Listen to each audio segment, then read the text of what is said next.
Don't forget to like the video, share your thoughts in the comments, and subscribe to stay updated with our latest stories. Before we begin, tell me, where are you watching from? Which city or town do you call home? I love seeing how far our stories travel, and your answers always make me feel like we're sitting in one big living room together. Now, let me take you back to one evening that I'll never forget, when a single question from my grandson turned the air so still that you could almost hear hearts beating louder than words. It was a Sunday evening, and as usual, our family had gathered for dinner. Sundays were our tradition, sometimes loud and messy, sometimes calm and thoughtful, but always filled with warmth. That night, the table was set with roasted chicken, mashed potatoes, and my homemade apple pie cooling on the counter. The smell filled the house, mixing with the faint sound of the clock ticking in the dining room. My daughter and her husband sat across from me, their plates already full, while my son had joined us with his wife and 2 children. The youngest was still picking at her vegetables, pushing peas around as if they were enemies on a battlefield. But my grandson, 12 years old and suddenly so grown in the way he carried himself, was unusually quiet. At first, I didn't notice. I was too busy refilling glasses of sweet tea and making sure everyone had enough bread. But then I saw him sitting back in his chair, fork resting on the edge of his plate, eyes darting around the table as if he was looking for the right moment. His silence was louder than the chatter. Finally he leaned forward, his elbows just barely brushing the tablecloth, and asked, "Grandma, why does everyone act like we're okay when we're not?" The room froze. Forks stopped midway, laughter died mid-breath, and for the first time that evening, no one said a word.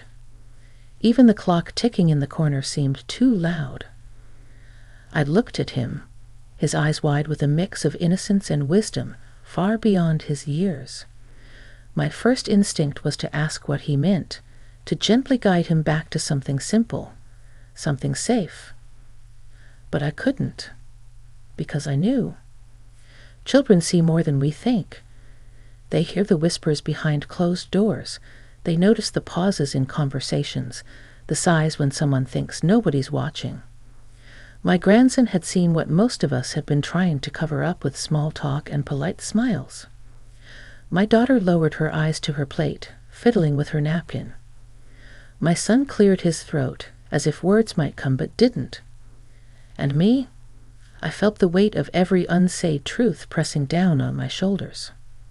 So I did the only thing I could. I reached out, placed my hand gently over his, and whispered, "That's a very brave question, sweetheart." His hand was warm, trembling just slightly, and I knew that moment was bigger than the pie cooling on the counter or the chicken bones left on our plates. It was about honesty, about connection, about facing the things we'd all been avoiding for far too long. As the silence stretched, my grandson looked at me, waiting. He wanted an answer, not the kind you find in a school book, but the kind only a heart can give. And sitting there, surrounded by my family, I realized we all needed that answer just as much as he did. That was the night everything began to change. The knife clicked softly against the plate as I set it down, and for a breath or two the entire room seemed to lean toward my grandson, as if the table itself were listening. I could feel the pull to smooth it over with a joke or a quick change of subject, to rescue the evening from discomfort. But I'd promised myself, after your grandfather passed, that I would no longer be the one who bandaged silence over truth. So I folded my napkin in half, then in half again, and said, "You're right to ask that. Maybe tonight we stop pretending." His shoulders loosened a little, like someone had just untied a knot at the back of his neck. His sister stared at her peas with fresh interest, as if they might answer for us if we didn't. My daughter glanced up, eyes rimmed red from a long week, and my son's jaw worked like he had a sentence building that didn't know its first word yet. "We'll clear the table together," I said, "and then we'll sit in the living room. No one's in trouble. We'll just talk." I tried to make my voice sound like a porch light on a dark street, steady and simple. Everyone moved at once. Chairs scraped. Plates passed hand to hand. The faucet came alive. There's a strange mercy in the small chores we do when hearts are heavy. The warm dishwater, the soft drag of the towel over a clean plate, the way familiar movements remind you your body knows how to help when your mind doesn't. My grandson stood beside me, rinsing forks, his sleeve damp up to the elbow. He didn't look at me, but he stayed close, and that told me all I needed to know about how much he cared.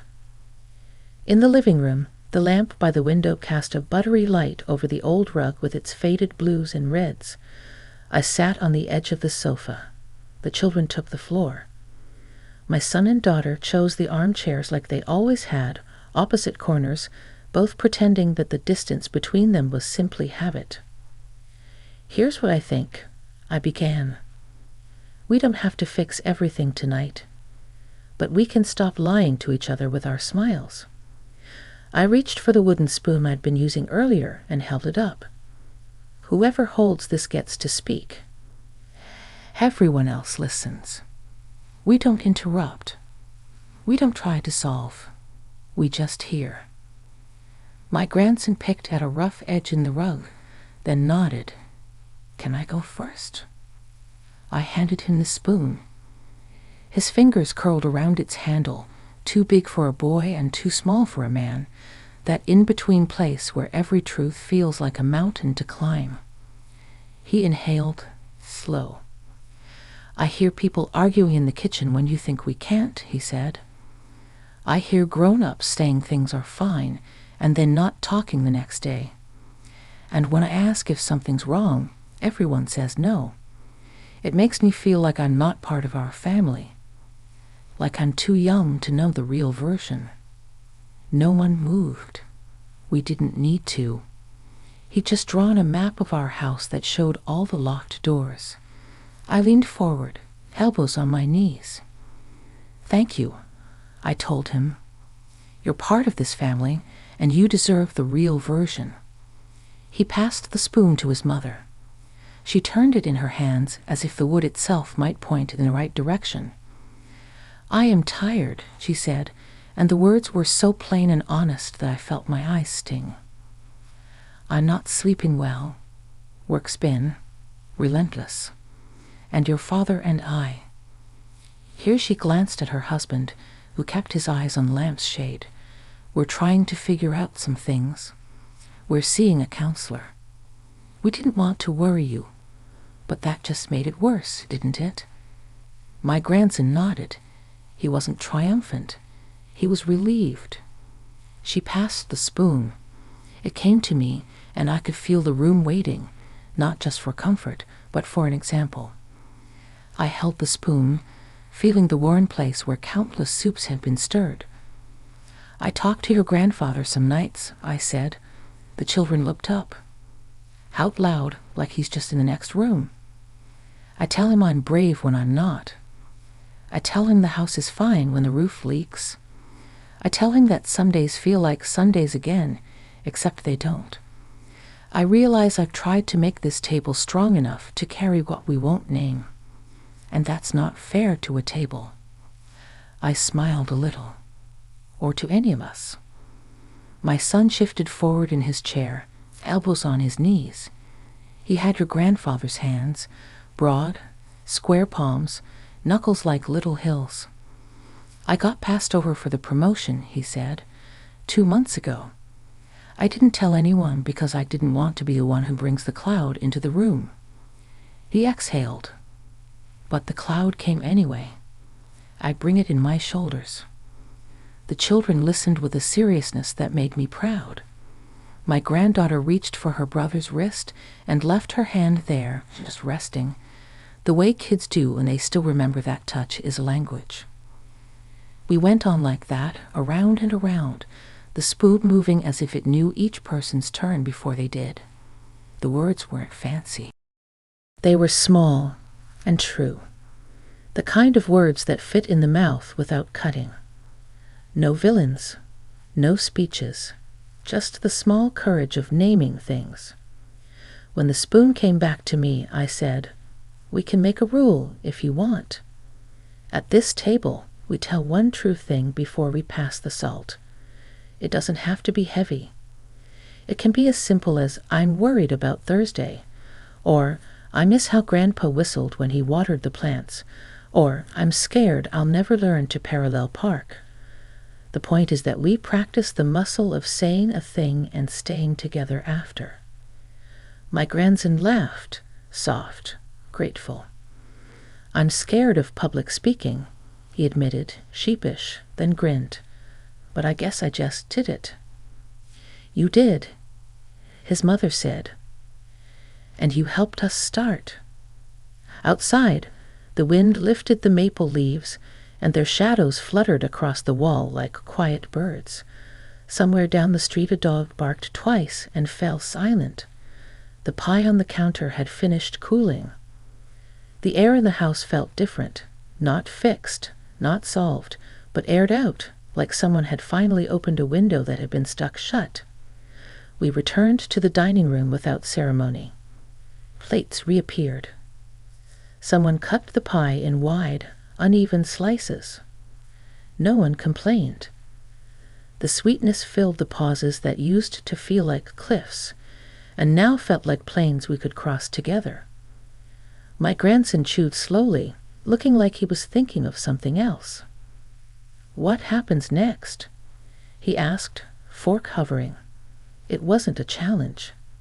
It was an invitation. "We keep showing up," I said. "We let the truth be ordinary.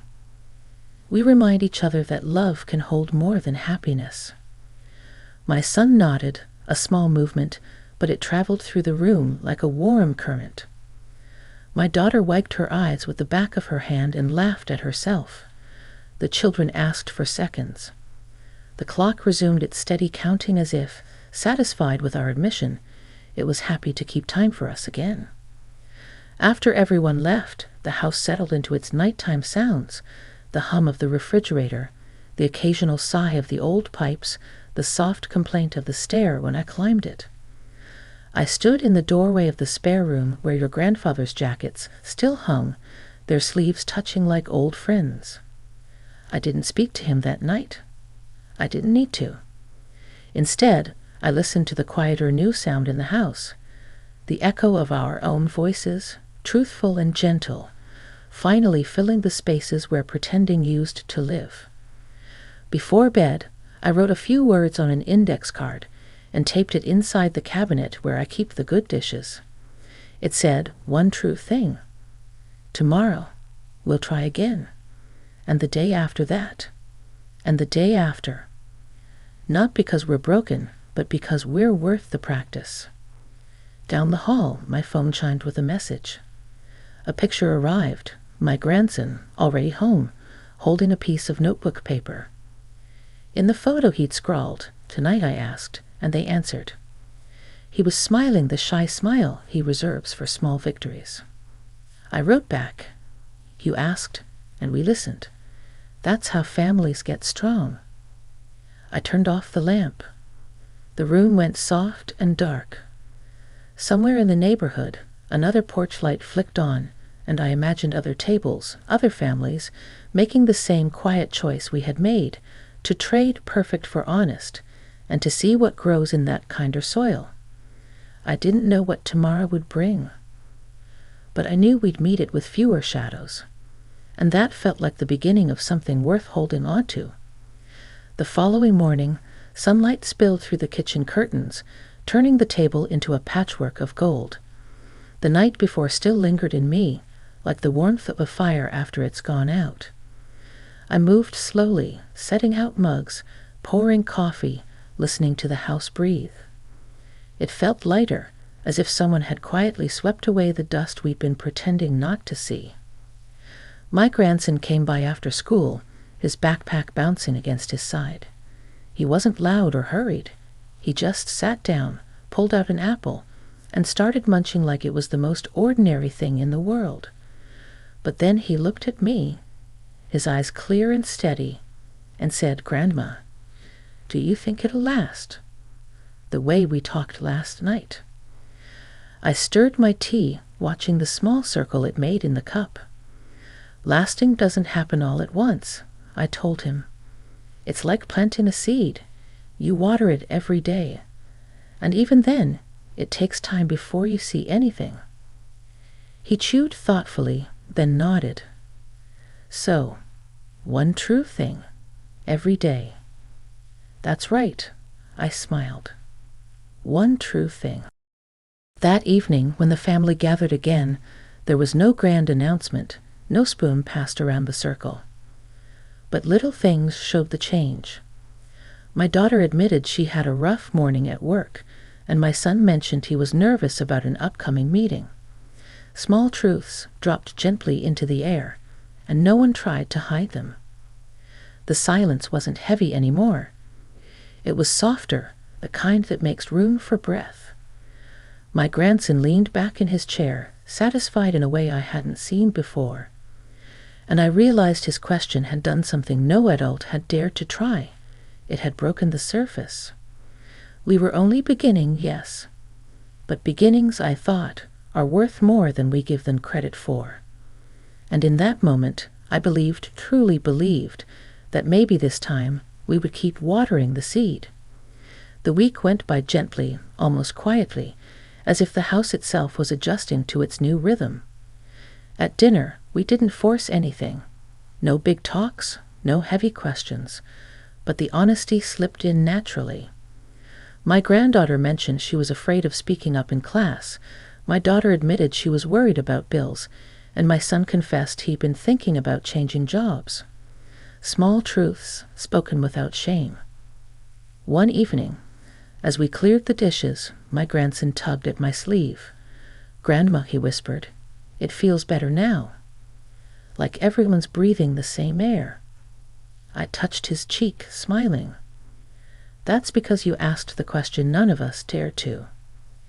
Later that night, after the house was quiet, I sat by the window with a blanket around my shoulders. The streetlights glowed outside, steady and patient.